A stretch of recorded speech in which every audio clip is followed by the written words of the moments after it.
गर्वहरण अर्थात सकारात्मक विचार, सकारात्मक विचार।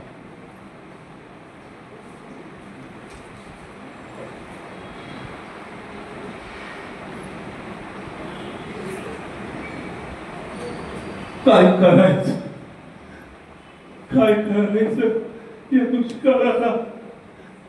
8 दिवस झालं पोटात अन्नाचा कण नाही, घरात धान्याचा कण नाही, काय करायचं या म्हाताऱ्या देहानं? काय करायचं? नको, सहन होत नाही ताई, की सारं सहन होत नाही। नको असं कुत्र्या मांजरासारखं जगण्यापेक्षा जीव दिलेला बरा, कुत्र्या मांजरापेक्षा जगण्यापेक्षा नको असा सोसना जीव दिलेला बरा।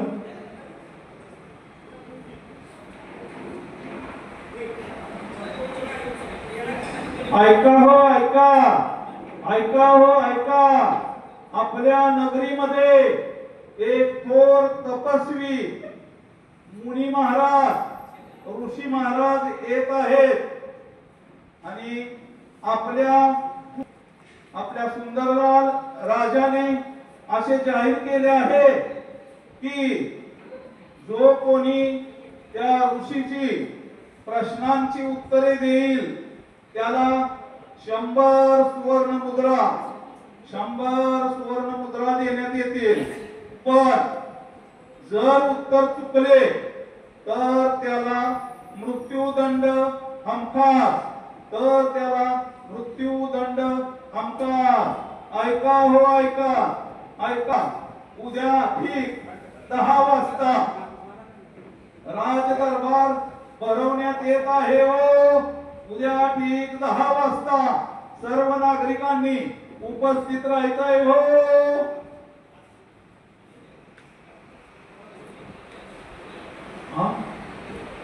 काय ऐकतोय मी? असं पण मारायचं आणि तसं पण मारायचं, त्यापेक्षा उत्तर देऊ मेलेलं बरं। बरोबर आलं तर राजा आपल्याला 100 सोन्याच्या मोहरा देईल, 100 सोन्याच्या मोहरा देईल। उत्तर जर चुकलं तर मृत्यूदंड आहे। असं पण मारायचंय आणि तसं पण मारायचंय। चला प्रयत्न तर करू, जाऊ उद्या राजदरबारामध्ये, जाऊ उद्या राजदरबारामध्ये।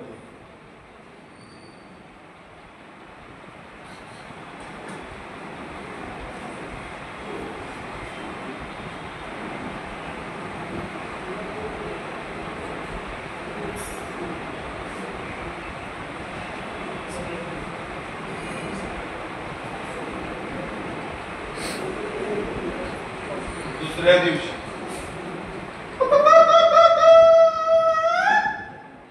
सुंदरलाल महाराज राजदरबारामध्ये येत आहेत हो।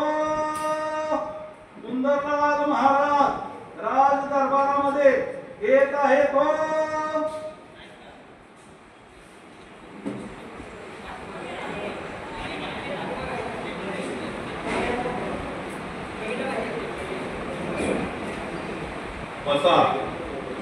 असा सर्व नागरिकांनो, तुम्हा सर्वांना माहित आहे की आज राजदरबार कशासाठी बोलवलेला आहे। आपल्या नगरीमध्ये थोर तपस्वी ऋषी मुनी येणार आहेत आणि ते आलेले आहेत। त्यांच्या प्रश्नाची उत्तरं तुम्ही द्यायची। तुम्ही जर प्रश्नाची उत्तरं दिली तर मला माझ्या नगरीचा, नागरिकांचा अभिमान आहे। ऋषी मुनीजी यावेळी आपण व्यासपीठावर उपस्थित राहू, कृपा करून आपण बसून घ्या।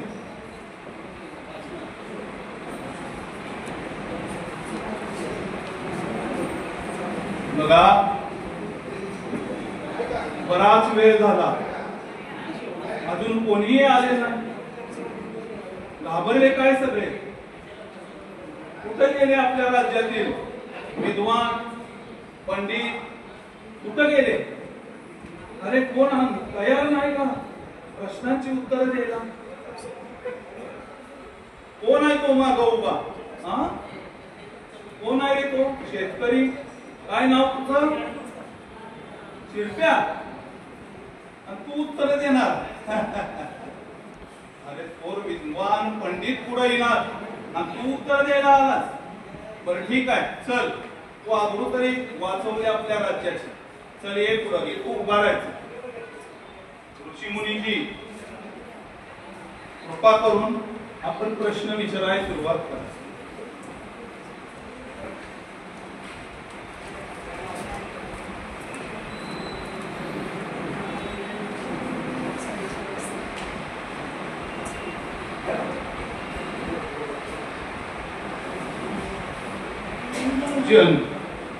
हे राजन, मी 12 वर्ष तपश्चर्या करून आलेलो आहे. मला जे ज्ञान प्राप्त झालं ते पूर्ण आहे का, परिपूर्ण आहे का, हे पाहण्यासाठी मी आज या ठिकाणी आलेलो आहे. आता तुमच्या नगरीतर्फे हा शेतकरी उभा आहे इथं माझ्या प्रश्नांची उत्तरे देत. लक्षात ठेवा सर्वांनी, माझे सर्व प्रश्न हे मुख प्रश्न असणार आहे, मुख प्रश्न असणार आहे. तर मी राजन, तुमची आज्ञा असेल तर मी प्रश्न विचारायला सुरुवात करतो. नीट लक्ष सर्वांनी द्या. माझा पहिला प्रश्न आहे, माझा पहिला प्रश्न. माझा दुसरा प्रश्न असा आहे आणि माझा तिसरा प्रश्न असा आहे.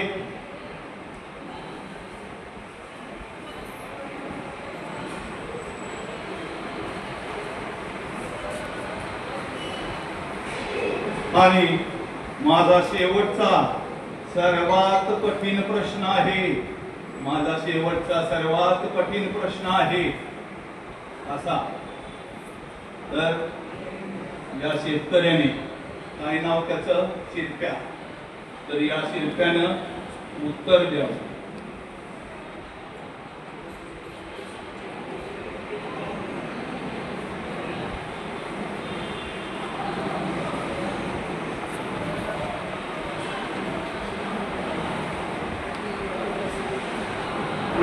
महाराज, मी उत्तर देण्यास तयार आहे.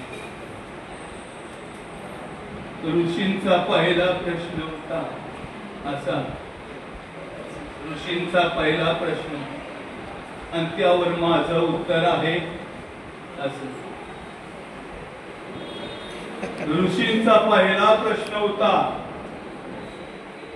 त्यावर माझं उत्तर आहे. दुसऱ्या प्रश्नाचं हे उत्तर आहे. आणि तिसरा प्रश्न ऋषींचा हा होता. माझं यावर उत्तर असं आहे.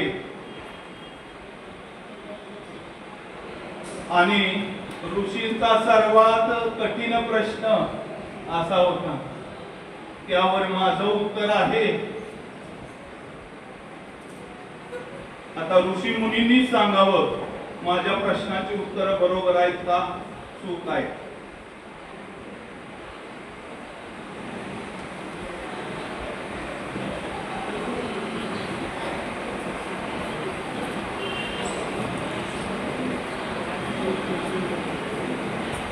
हे राजन, या शेतकऱ्याने तर अगदी माझ्या मनासारखी सगळ्या उत्तरांची, प्रश्नांची सारी उत्तरं व्यवस्थित दिलेली आहेत. त्यामुळं त्याला योग्य ते बक्षीस देण्यात यावं. मीच अजून ज्ञान मिळवण्यास कमी पडलो. मीच आता आणखी तपश्चर्येसाठी हिमालयात जात आहे. आणखी तपश्चर्येसाठी हिमालयात जात आहे.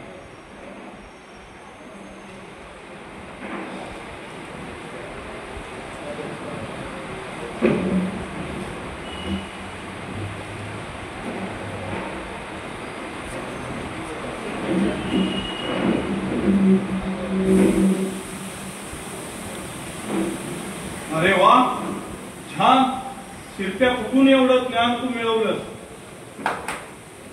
अरे कोण आहे तिकडं? शिरप्याला 100 सुवर्ण मुद्रा देण्यात यावे. शिरप्याचा जय जयकार करा, शिरप्याचा जय जयकार करा. कोणीही विद्वान तज्ञ व्यक्ती कोणीही आपल्या नगरात तयार झाली नाही प्रश्नांची उत्तर द्यायला. पण आपला शिरप्यानं आपलं आबरू आपली वाचवलेली आहे. कृपा करून शिरप्यानं कशी उत्तर दिली हे त्याला मी विचारतोच.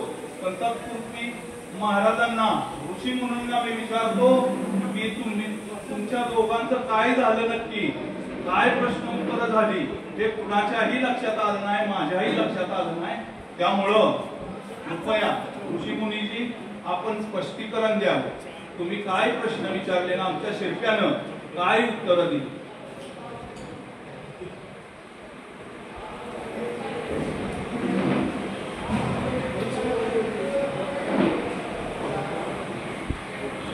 राजन, माझा पहिला प्रश्न होता असा माझा पहिला प्रश्न होता की विश्व एक आहे, विश्व एक आहे. त्यावर शिरप्यानं असं उत्तर दिलं की विश्व एक आहे परंतु ते 2 विभागात विभागलेलं आहे. एक म्हणजे पाप, दुसरं म्हणजे पुण्य. त्यामुळे पहिल्या प्रश्नाचं उत्तर त्याचं बरोबर आहे.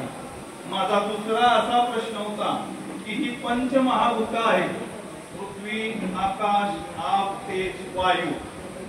आणि या प्रश्नाला उत्तर त्यांनी दिलं असं की ही पंचमहाभूत आहेत परंतु ती एकमेकाशी निगडीत आहे. त्यामुळे दुसऱ्या प्रश्नाचं सुद्धा उत्तर त्यानं बरोबर दिलं. माझा तिसरा प्रश्न होता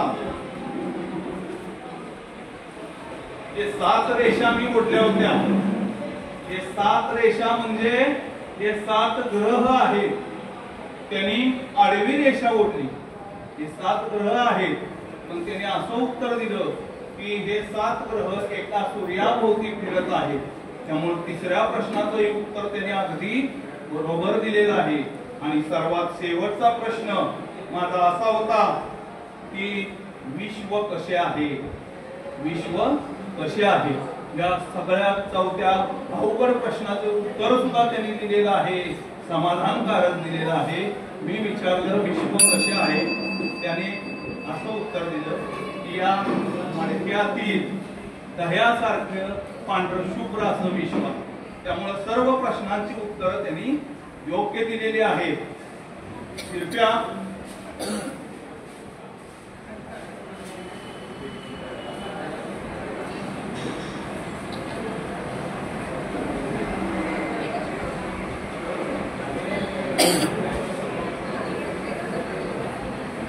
शिरप्या पुढे ये. तू कुठून एवढं ज्ञान मिळवलं ते आम्हाला सर्वांना सांग. कुठून एवढं ज्ञान मिळवलं?